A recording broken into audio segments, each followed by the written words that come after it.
What is going on, everyone? I am TST's the Mudman. The next weekend ranked event for Gods Unchained is close at hand, so it's time to figure out what we should play this weekend.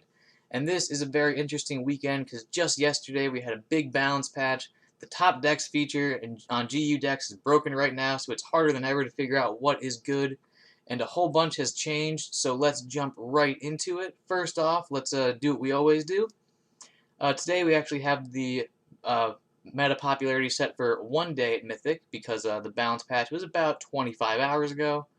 So this will be the most accurate look at what the meta could be.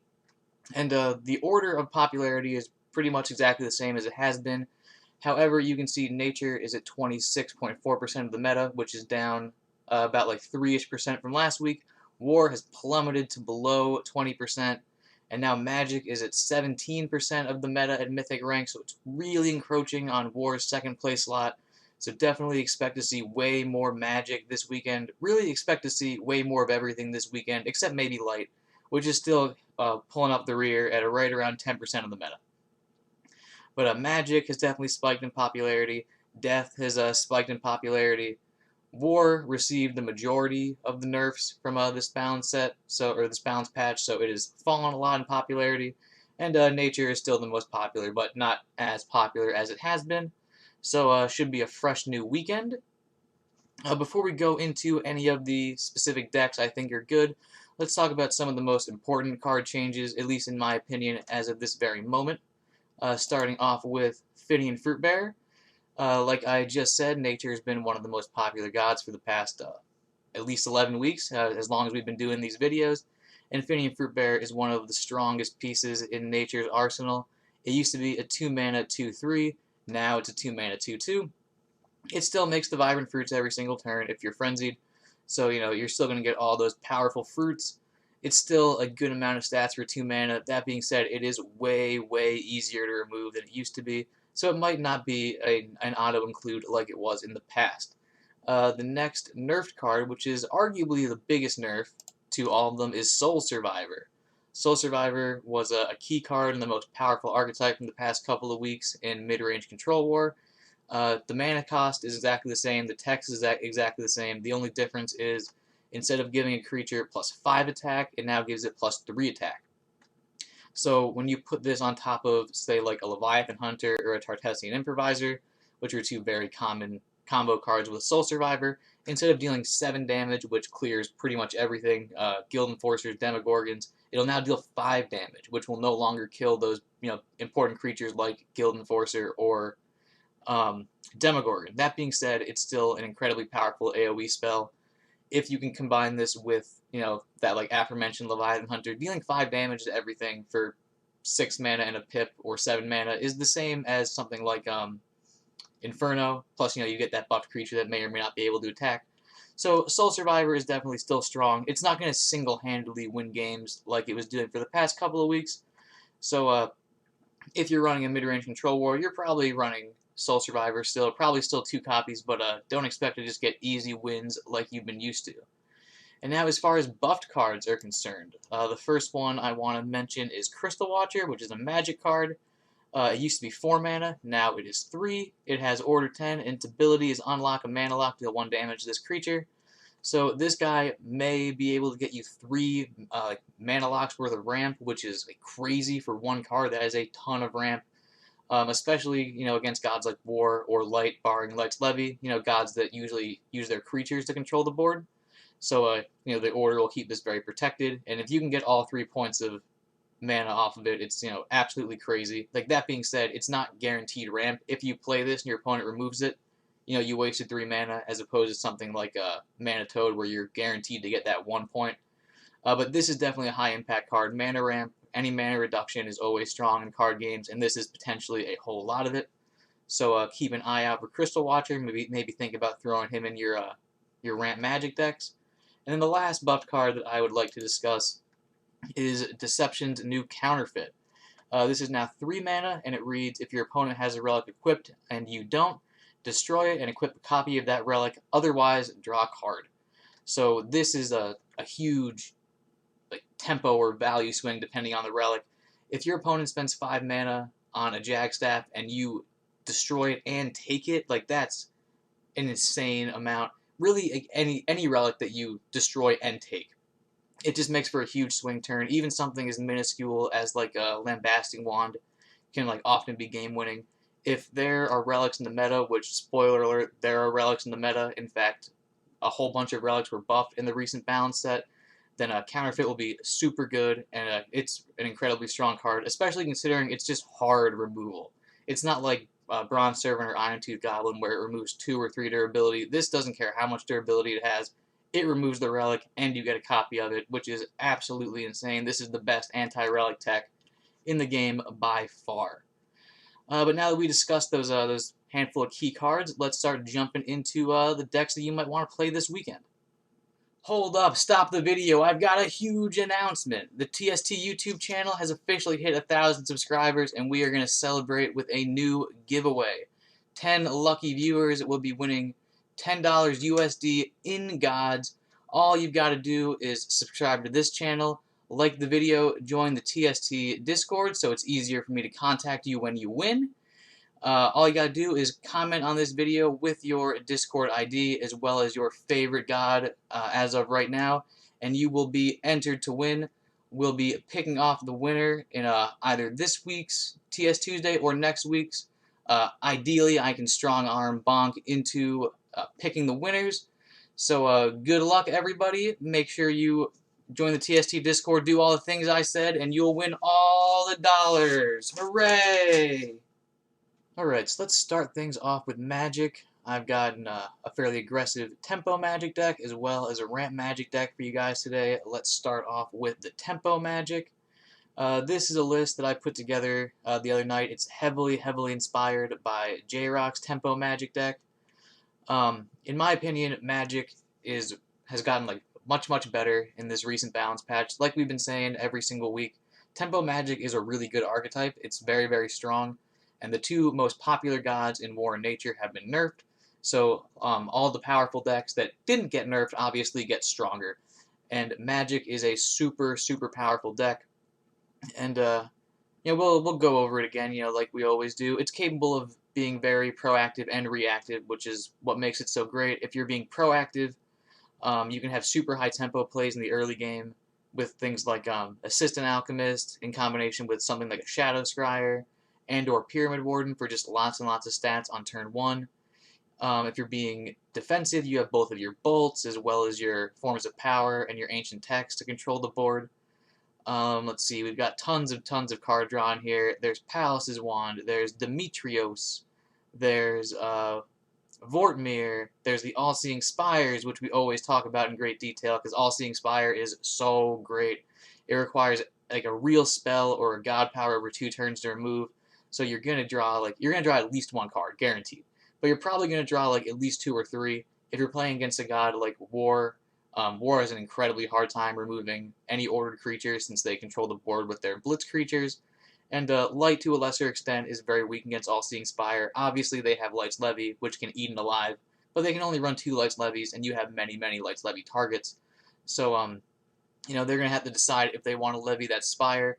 But if they don't get rid of the Spire, which, you know, certain gods have a very hard time doing, you will draw a ton of cards, and if you draw a ton of cards, you're probably going to win the game.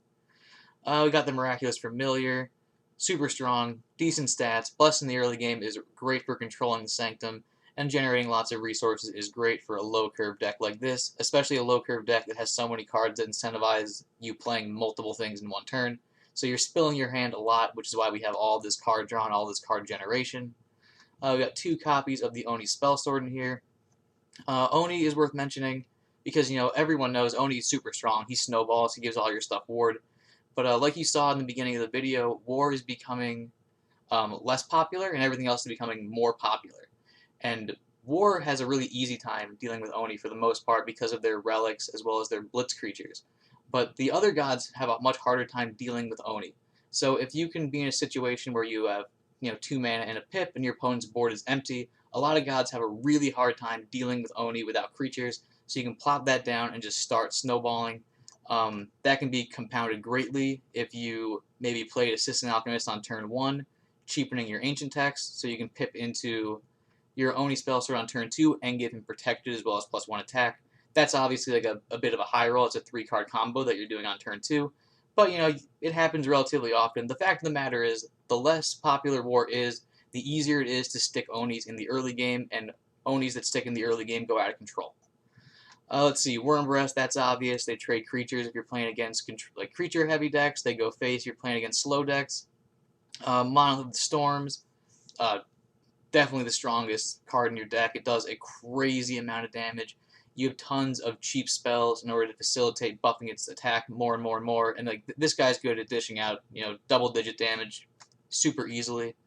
Last magic card we have in here is Epiphany. Epiphany also very simple concept. It deals lots of damage. It draws you a card. You're trying to win the game with damage. It's just good.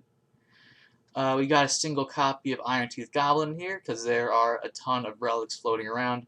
Board Wipe Death has Kopesh, which needs to be removed. Zombies have Necrosceptors or Skull Scepters that need to be removed.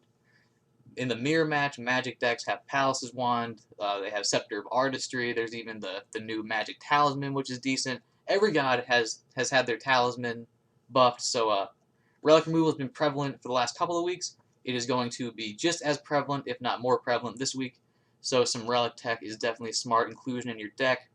Then we've got Pyramid Warden in here. Pyramid Warden is obviously super strong.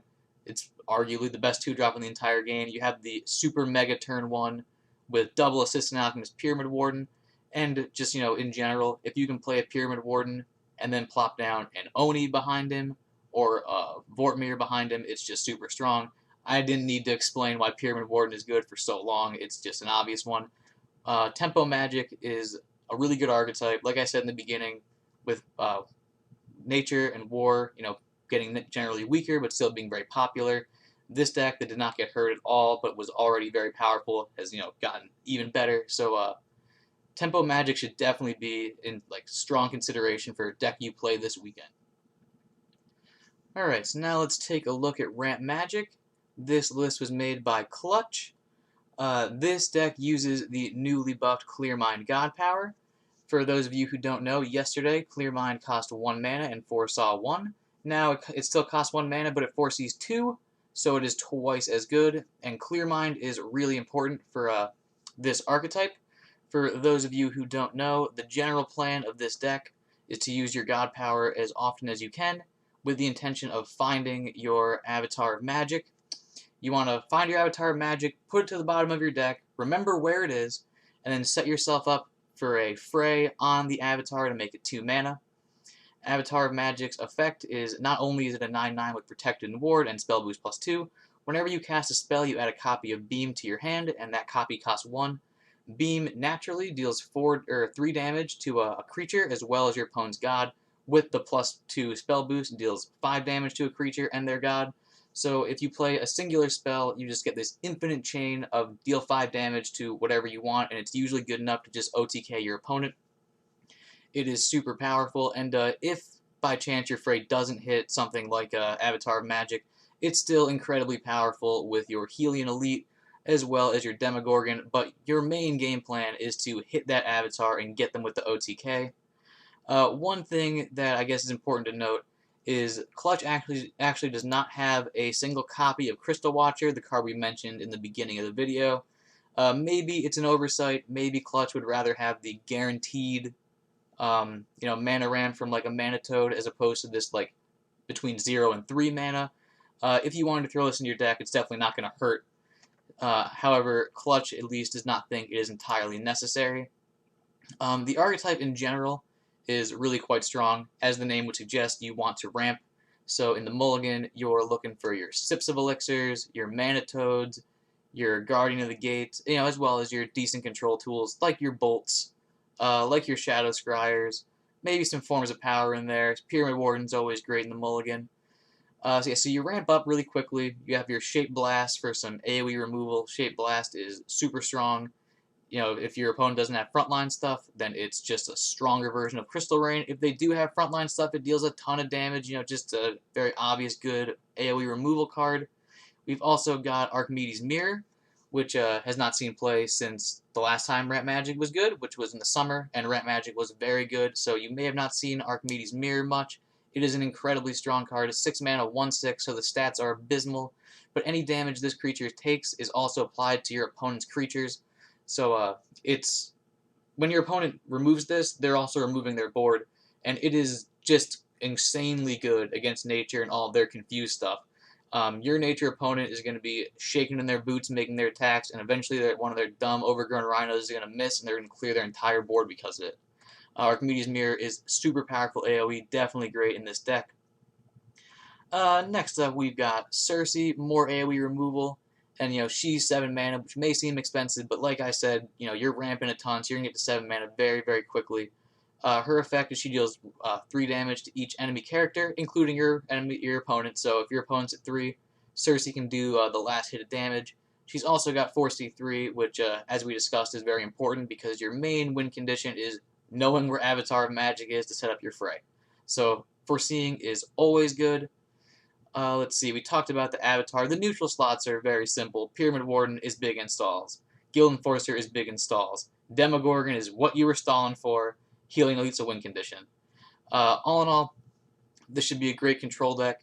The boost to the Clear Mind God Power is going to help facilitate your Avatar Magic win condition.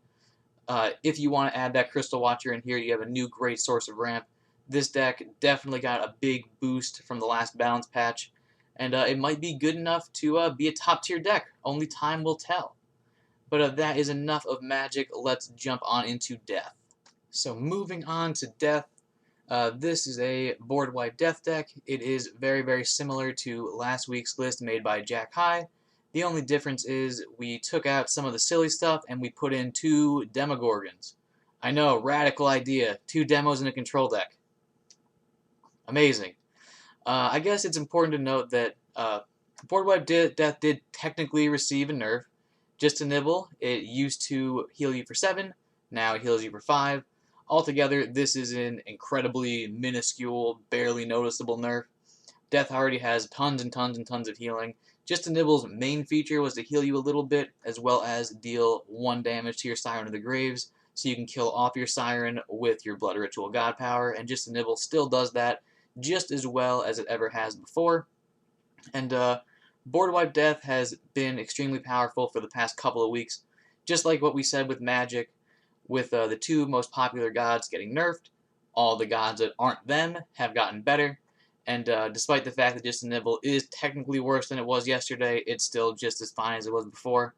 And Board Wipe Death is still a very dominating control deck. You have excellent removal tools in your Blight Bombs. Your Ava just handles any early game creature-centric deck. Let's see, you've got your Fanatic, which you always want in your Mulligan. He ramps you up to the late game very, very quickly. You can bring him back with your Half-Life if you want. Let's see, you can reuse his ramp effect again with Canopy Quarter, so you can do some Siren Sleeping as well as ramping to get you into those 7, 8, and 9 mana cards which you have in your deck that are so powerful. Let's see, I think some of the most exciting cards in this deck are, let's see, where is he? Triage Necromancer. This is a Divine Order Legendary. I talked about him in great detail last week, but I'm going to do it again because I really like this card. It's a 5 mana 5/5. At the end of your turn, you summon a random 1 mana creature from your void. Let's take a quick look at our 1 mana creatures. There's only 2 unique ones. There's the Siren of the Graves, which is, it's not the best card in your deck, but it facilitates your entire deck working. You're trying to ramp up and get to the late game. Siren of the Grave is going to make your opponent sleep turn after turn, getting you to the late game for sure, which is incredibly powerful. Your other 1-drop is Backstreet Bouncer, which is just, a decent value generator. Since you're a control deck, all the runes are fairly good. Rune of Fire, great for controlling stuff. Rune of Strength, decent for stalling. Rune of Healing is definitely the worst one, but your control deck is trying to stall, so healing is not the worst. And, Rune of Sight cycles through your deck, so no big deal. Getting runes is super decent. And, an important thing to note, just like I said last week, the rune that you get off Backstreet Bouncer is a fantastic throwaway or obliterate target for your Siren of the Graves, so you don't have to throw away like an actual good card in your deck. Let's see, other cards of note. We've got the Taket the Forgotten. Another Divine Order Legendary. This card is super good. Its stats are horrible for a 7-mana card. It's a 2/5, so it's even littler than something like Pyramid Warden, but it makes up for it with its amazing effect. It's got backline, and its effect is at the start of your turn and Roar. You summon the strongest creature from your void. You give it Soulless. If it's an Anubian, you give it Blitz and Leech. If you don't hit an Anubian, the strongest creature in your void is probably going to be the creature you generate off End Times, which is a 9/9, and 9/9s are really, really big. When it does hit an Anubian, which it will hit pretty often because they're some of your higher attack value creatures in your deck, it's going to hit the Triage Necromancer and give it Leech. And, getting another Triage Necromancer means you're getting more Sirens, which means your opponent's going to sleep forever, which is really great. Your other Anubian is Deathwatch Curate, which will have that Blitz and Leech, so it'll be able to clear one of your opponent's creatures, heal you for a whole bunch, and then his effect also heals you if you have 15 or less health. So if you've gotten to 7 mana, your opponent's dealt a lot of damage to you, you can play your Taka the Forgotten. If it pulls back your Deathwatch Curate, you will heal for a ton, and that is definitely going to help you get to your Apocalypse Nows or your End Times. And I guess, you can't talk about Board Wipe Death without talking about Apocalypse Now. It's the reason why it's called Board Wipe Death. This is an amazing AoE removal card. It doesn't matter what your opponent's been doing. It doesn't matter if your opponent's creatures are hidden, protected, warded, armor 1,000, combination of all those things. Apocalypse Now just says no. Gets rid of absolutely everything. It's absolutely insane. Let's see. And then for our inevitable win condition, we've got the Neferu's Khopesh in combination with Pakria's Monster. If you don't like Pakria's Monster, as you can see, its effect is not a roar effect. It's just when it enters the battlefield, it happens. So if your Pakria's Monster dies, as far as Khopesh is concerned, it has 0 attack, so it's always what gets pulled. And it's going to have at least 15 attack. So if you can get a 15 attack creature with ward every single turn indefinitely, your opponent is not going to beat you. It is super strong.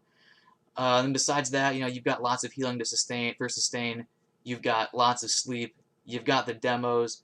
We talked about all of the Divine Order Death legendaries, Ava, Taka the Forgotten, and Triage Necromancer. They're all super strong, but they're all legendaries, right? So you might not draw them as consistently as you want. Well, that's why we have the Trial Begins. We've got 2 copies, so you can find your Sirens of the Graves. You can find whatever Divine Order legendary is best for you right now. It's also great, oftentimes you'll just want a Candidate Quarter so you can put your opponent to sleep and, activate a Fanatic's effect to get to your late game. Trial Begins is surprisingly strong. I really like having the 2 copies of the deck, 2 copies in the deck. There's always something great to look for. And so Board Wipe Death's been great for the last couple of weeks. It's just as strong, if not stronger than ever. And if you've got the cards to make Board Wipe Death, it will definitely get you lots and lots of wins. Okay, now let's move on to Deception. Just like with Magic, I've got an aggressive deck as well as a more controlling deck. We're going to start off with the aggressive one. This is a Hidden Rush Deception deck made by J-Rock. This deck was made before the balance patch. It doesn't have any of the newly buffed cards. J-Rock has played it post-balance patch. The main reason I'm featuring this deck is this is a really good Deception deck. It has a great win rate. If I had known about this deck the last couple of weeks, I would have been showing it off because it's really, really great. J-Rock himself has played 81 games with a 90.1% win rate. The world at large has played 200 games with a 75.5% win rate. So this is an aggressive Deception deck that can totally hang in the weekend ranked. You can play this and expect 20 wins easily. Its strategy is relatively simple. You spam the board in the early game. You've got lots of great cheap creatures. You've got your Switch Duelist. You've got your Pyramid Wardens. You've got your Skeleton Heavies.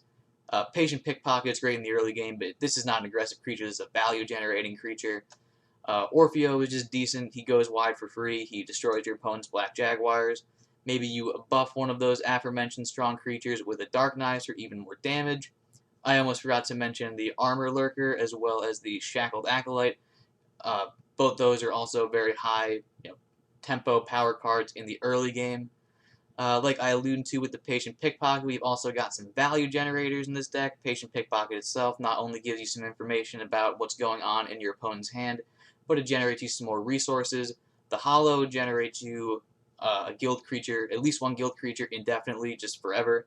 If you do happen to have something like Shackled Acolyte or Patient Pickpocket on the board alongside You're the Hollow, you will be generating lots and lots and lots of cards. It'll be incredibly powerful.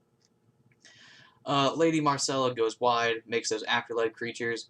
The drawback effect that she has, where she gives your opponents afterlife creatures, is mitigated by not only your god power and Orpheo's distraction, but also because a lot of your stuff is hidden, so the 1/1s with deadly that your opponent will inevitably be getting will not be super effective against you. We've got Ludia's Descendant, which is just a super solid card. It's, you know, the Miraculous Familiar, the Celestial Stag of Deception. 3 mana, 3/3 with Blessed. Super good, you know, decent stats. Blessed is great in the early game. Its effect is after you use your god power, which is Orpheo's Distraction, which is a very strong god power that you probably want to be using, you know, relatively often. You get a copy of a random card from your opponent's deck for more value generation, which is always powerful. We've got the Uncanny Rogue in here. He's got decent stats for a 4-mana creature, and makes it so one of your little guys has deadly, so you can get rid of one of your opponent's big creatures for a big old tempo swing. Lantern-Bound Fae is in here. Lantern-Bound Fae is super strong, especially when you have access to lots of order stuff, which this deck does. It is a 5-mana 3/4 with Order 3. When you play it, you deal 3 damage to whatever source you want, and whenever a creature loses order, this goes back to your hand, and its cost is reduced by 1, so it's not difficult to set up situations where every time you play Lantern-Bound Fae, you end your turn, it goes back to your hand, and you just get to deal 3 damage as much as you want until he's free. And that is obviously incredibly powerful. The neutral slots are relatively normal. We got Vanguard Axleman, which is a great, you know, tempo creature, and this is a tempo deck. Pyramid Warden, because he's Pyramid Warden. Skeleton Heavy has very good stats, decent to combo with Dark Knives in the early game. Guild Enforcer is, you know, like Pyramid Warden. Guild Enforcer is Guild Enforcer. It's just strong. It's also a cool card with Orpheo's Distraction. If you do happen to buff it up with Dark Knives, you can hide it every single turn with Orpheo's Distraction, and the 1 armor will mitigate all the damage that is dealt to it, so that's always fun. But, yeah, this is just a super strong deck. I have not seen very many Hidden Rush Deception decks with anywhere near this win rate. So if you like Hidden Rush Deception, if you like Deception and fast decks, this is definitely a deck for you. And it's probably just a good idea to open up J-Rock's GU decks page and just add that to favorites. He is a really, really great player. All of his decks are really good. He's definitely a player to keep an eye out on. And this deck is super strong. If you like fast Deception, definitely give this a consideration. Alright, so since we've looked at faster Deception, let's take a look at some mid-range Control Deception. This is essentially the same list as last week, but with one very important change. There are no more Iron Tooth Goblins. Instead, there are counterfeits. Just like I said in the beginning of the video, Counterfeit's buff was immensely powerful. It is by far the best Relic hate card in the game. It's like, this should scare you to play Relics in any of your decks. It's such a huge swing turn when your opponent wastes their turn playing a Relic, and then you destroy it for 3 mana and you get it.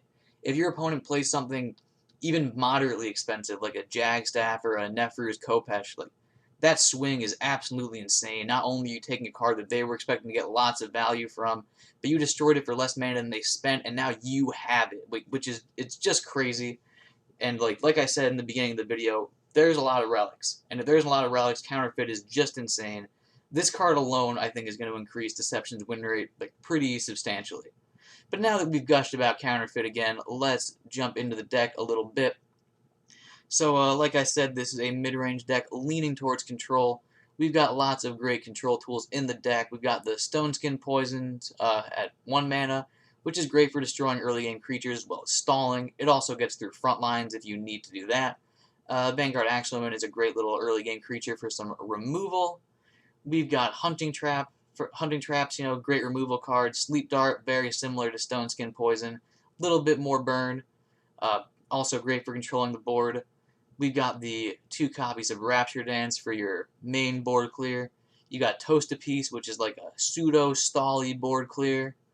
Let's see, we should probably talk about Surprise Delivery. Surprise Delivery is really, really great in combination with Rapture Dance. It can be very frustrating with for your opponent if their board's full of little barrels, and you send everything back to their hand, clogging it up with those said barrels. That can be very, very frustrating.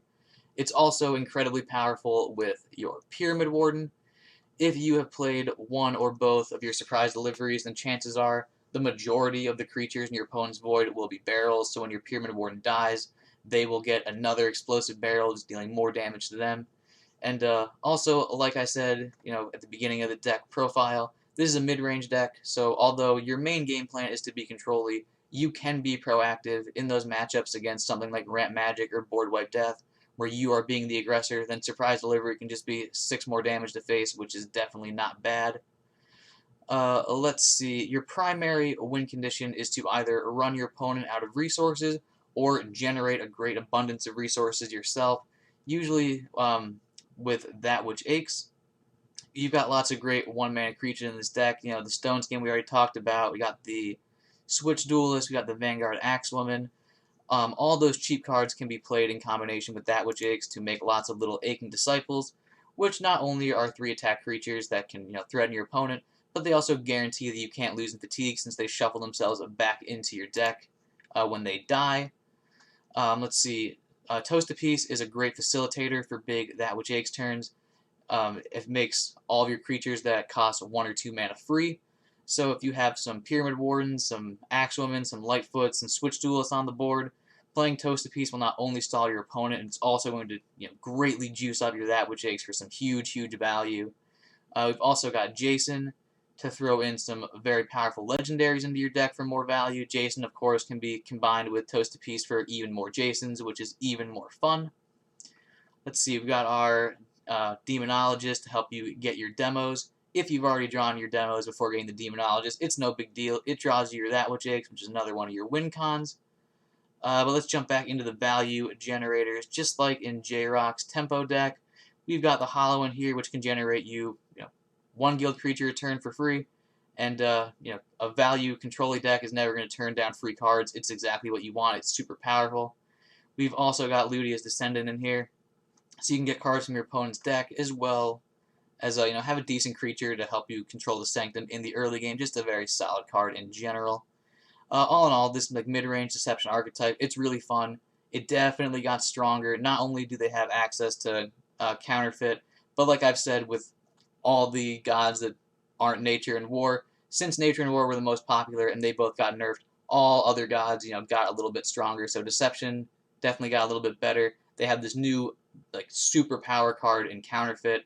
So if you like Deception, this could be the weekend for you, and if you want to go the control-y mid-range route, then this could be a very fun deck to try. Okay, now let's talk about Light. This Zoolight deck was made by Wes. In this most recent balance patch, they pushed the Order Light archetype a whole bunch. I have not personally tried the new and improved Order Light. Like I said in the beginning of the video, the Top Decks feature on GU decks is currently broken. I did scour a bunch of different players currently in the top 10 as well as top players that I know of, and I haven't seen any Order Light decks floating around. So Order Light might be a great archetype. Maybe we see it this weekend. Maybe we start seeing it next weekend. But I have not personally seen a good Order Light list, so let's go with the tried and true normal old Zoolight. Nothing has been buffed in this deck. Like I've said over and over again, like a broken record, every god that's not War in Nature peripherally got buffed because they're not War in Nature, and those are the most popular gods. So if you were a big fan of aggressive nature and you're just so bummed that your Finian Fruitbearer got nerfed that you don't even want to touch that god anymore, this archetype is a very similar playstyle. It's good for the same reason we talk about every single week. It's got decent early game relics in your cudgels as well as your ritual rods, and then just lots and lots of early game creatures that you can buff up with your Radiant Dawn, and then buff up again with Canonize or Asterius or both. The playstyle is very simple. Play creatures, buff creatures, make value trades, go face, classic zoo deck. You can see Wes has the Bronze Servant in here, which makes a ton of sense. Like I've been saying the whole video, relics have been really good. They're still going to be really good. All the talismans were buffed, so relics will definitely be prevalent this weekend, so relic removal is definitely good. Yeah, but for the most part, this is the same type of Zoolight decks we've been seeing in the mulligans. You're going to want your Lights Levies. You're going to want a relic. You're going to want your Empyrean Pacifist. This is probably your single best 1-mana card. Since you have so many early game creatures, buffing up its health is going to be really, really easy. And it is just a premium candidate to get buffed up by Radiant Dawn and then subsequently canonized because it has such a high health total. Its backline makes it hard to hit. It's just the perfect thing for Light to be buffing, so that's a card you're going to want to look for in your mulligan. We've got Cern the Moderator in here, another one of Light's main heavy hitters. So this is a very early curve zoo deck, so you're going to be spilling out your resources very quickly. And Cern capitalizes on that wide board state with that big AoE heal, and for every creature that you heal, you draw more cards, which is just more stuff you can spill out on the board for even more pressure. Light is the least popular god. It's gotten more popular after this balance patch. Like we said, it's peripherally buffed because Nature and War got nerfed. It's still decent. It's been decent. It's just its playstyle is very linear. It's very feast or famine-y with how important going first versus going second is, since this is a very tempo-oriented creature deck with no comeback mechanics. You can never afford to lose the board, not even as early as turn 2. So if you're going second, those are matchups where things like Light's Levy are even more important. If you're going second and you have charges left in your mulligan, you have to use them if none of the cards are Light's Levy. It's absolutely imperative to have that if you're going second. But yeah, if you like Zooey style decks, if you've piloted Light before, Light's going to be better this week than it was last week, so it's got that going for it. Alright, so next up we have War, and this week is a bit different. For the past couple of weeks we have been focusing on Midrange Control War, and although Midrange Control War is probably still fine, it is not going to be the extreme powerhouse deck that it has been for the past couple of weeks. It's probably not even the best deck around anymore. So this week might be Aggro War's time to shine from the War perspective. This deck is made by J-Rock yet again, and this is an extremely aggressive Frenzy War deck. This is like a borderline face deck.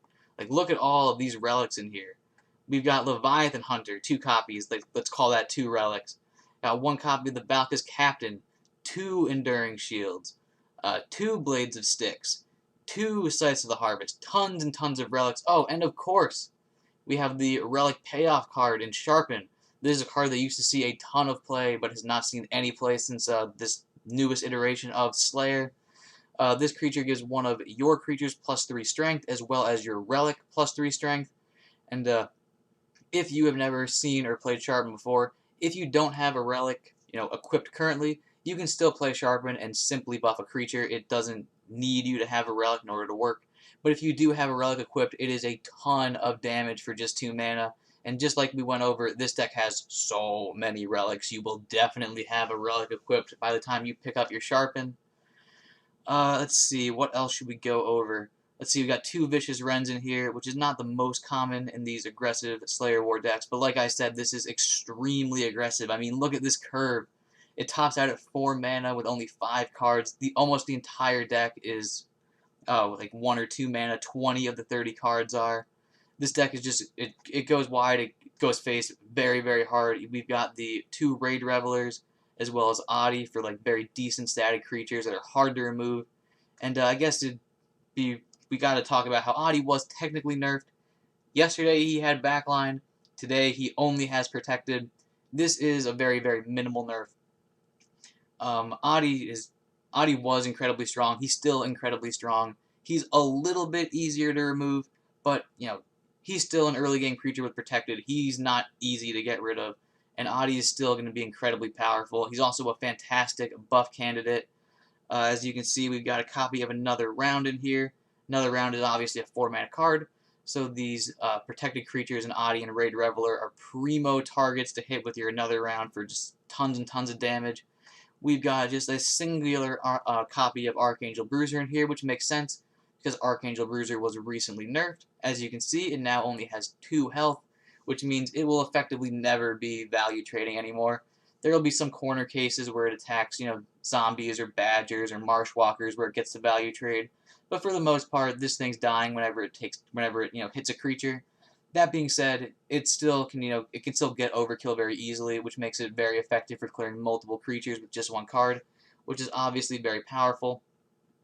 And then the last card in the War slot is a Viking Longship. I imagine last week this deck had 2 Archangel Bruisers. Now we got the Viking Longship. Since the Archangel Bruiser was nerfed, Viking Longship is arguably superior. Obviously, it has less attack, but it has twice as much health, which means it's great at value trading. Maybe you want to go with 2 Viking Longships in here. I'm not 100% sure. Maybe J-Rock is just testing. 1 copy of Archangel Bruiser, 1 copy of Longship, see which one feels better. But either way, both choices are relatively good. They fill very much the same purpose. And the neutral slots, we've already talked about the Leviathan Hunter. Then we've got some obvious inclusions. Got the Vanguard Axwoman, makes perfect sense. Pyramid Warden, huge static creature. This is the tempo deck. Pyramid Warden is very high tempo. Of course, you want him. And yeah, this is an extremely aggressive, face deck. You're looking for relics. You're trying to hit your God Power button. You're trying to go face.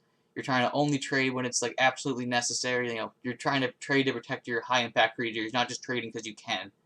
And this is going to be an extremely powerful, extremely fast deck. If you want to finish your weekend ranked, run in 2 hours, this is the deck to choose. And it doesn't have a ton of games. None of these decks are going to have a ton of games because we got a balance patch literally like 25 hours ago. But J-Rock has a 100% win rate right now. That being said, he's played 3 games. But this deck is definitely good. If you like aggressive war decks, then this is definitely the list for you. Alright, and last up we've got Nature, the most popular god. This mid-range aggressive nature deck was made by Dreadnought. If you are a nature player, you should definitely keep an eye out on Dreadnought. He is an excellent nature player. This deck is incredibly similar to a deck that we featured 2 weeks ago that Dreadnought made. In fact, the only difference is he has removed Finian Fruitberry, which we discussed was nerfed just the other day, and he has replaced it with a single copy of Jagstaff. So all in all, it's going to function very, very similarly to how it did before. Just a good aggressive deck, tons of strong early game options. You've got your Marsh Walkers and Pyramid Wardens and Blackjacks for turn 1. You've got your low-hanging fruits for some minimal board control, as well as those, apples to buff up those aforementioned early game creatures. We've got the Chirons in here, which are just so good in the meta right now. Not only do they buff up one of those early game creatures, even higher, it's also got that relic removal, which, as we discussed, relics are really good right now, so being able to remove them for 1 mana is absolutely fantastic. And if your opponent doesn't have a relic, it's just pre-nerfed Shield Bearer, which is incredibly strong. We've got our great early game removal tools. We've got the Canopy Barrages, the Fey Flame Blades, the Underbrush Boars, all great, all cost 2 mana. Then we got the Celestial Stags, which is just a nature staple. Just like Miraculous Familiar, just like Ludia's Descendant, 3 mana 3/3 is very decent stats. Blessed is great in the early game, especially for these aggressive tempo-y decks. When you're spilling out all of your resources, you want to be the person who gets to pick the cards in the Sanctum first, because you want those good cards. Your opponents can have the bad ones. Lightning Strikes are great single target removals. Selena is, really great consistent board control. It's also really convenient for removing the Confuse off of all of your Black Jaguars and Brazen Mooses and Giant Pangolins. We've got the Moose. Don't need to discuss him for very long. He's another nature staple. It's a 5 mana 6/6 with Blessed. Big stats, good effect. Enough said. Falling Star is another just super great nature card. Never a bad time to play Falling Stars. If you're ahead on the board, it's just a big creature buff. If you're behind on the board, it fills up your board and burns your opponent's biggest thing. It's just good. It's never a bad time to play. The Jagstaff we discussed. This replaced the Finian Fruitbearer. It's just a good high-value, high-tempo card. Removes an opposing creature. Generates you a creature. That being said, it is susceptible to getting counterfeited, so if you're playing against Deception, definitely be wary about your Jagstaffs. Next up, we've got the Giant Pangolin, which was also nerfed in this most recent balance patch. As you can see, he no longer has 2 armor. He now only has 1. Dreadnought has kept 2 copies in his deck because Giant Pangolin is still really, really powerful. Still has great immediate impact with his Blitz. Still has lots and lots of attack. 1 armor is still relevant. This card is still really, really good. It's just no longer egregious. Before, it was just obviously one of the best 6-drops. Now it's just a really good 6-drop. Let's see, last but not least, for the nature cards, we've got the Hunt, which is just a great, comeback card. Great board clear, doesn't care if stuff's hidden. Hunt doesn't need much explanation. It's a 6-mana board clear, it does its job. In the neutral slots, you got the Minosian Infiltrator, which is really great against opposing Pyramid Wardens. pretty much every deck runs Pyramid Wardens if their pilot owns Pyramid Wardens, so Manosian Infiltrator is a great tech card.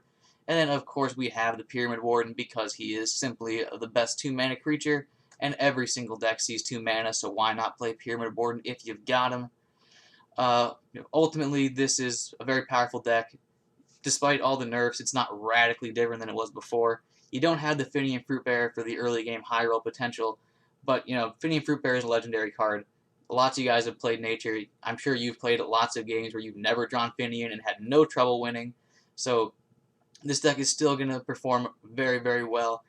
Dreadnought himself has played 16 games with this deck with a 93% win rate. The other version of this deck, pre-Finian Fruitbearer nerf, where, once again, there was no Jackstaff plus Finian Fruitbearer, that deck had like a 93% win rate over like 55 games. So this deck is definitely strong. If you like Nature, this is 100% the list for you. Alright, so it is conclusion time. We've done all the thinking. We've looked at all the decks. What should we play this weekend? What will be the best performer? And in my opinion, the answer to that question is Magic. Personally, I am a big fan of the Tempo Magic archetype. Like I said when we were discussing this deck in detail, Tempo Magic's been really good. It did not get nerfed, which makes it peripherally even better. This deck is super strong. It's really fun to play. Like I said before, the less popular War is, the better Oni is, and Oni is incredibly powerful. So I think I will be playing Tempo Magic this week. But you can go with pretty much anything. One thing I would like to remind everybody is, although this Tempo Magic deck says by the Mudman, it was heavily inspired by J-Rock. One of the Deception decks was made by J-Rock. The War deck was made by J-Rock. J-Rock is an excellent player, and he also streams on Twitch, so you might want to follow him. Check him out to see some high-level gameplay in action. And if you do watch J-Rock, make sure you tell him that the Mudman sent you, because I want him to think that I'm cool.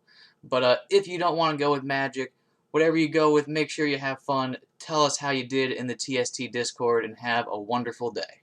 Hey, you! Did you know that subscribing to the TST YouTube channel will increase your win rate by 6.9%? So what are you waiting for? Subscribe to the channel and hit the bell for notifications. And while you're at it, equip Scythe to Harvest and attack the like button directly in the face. Bye-bye!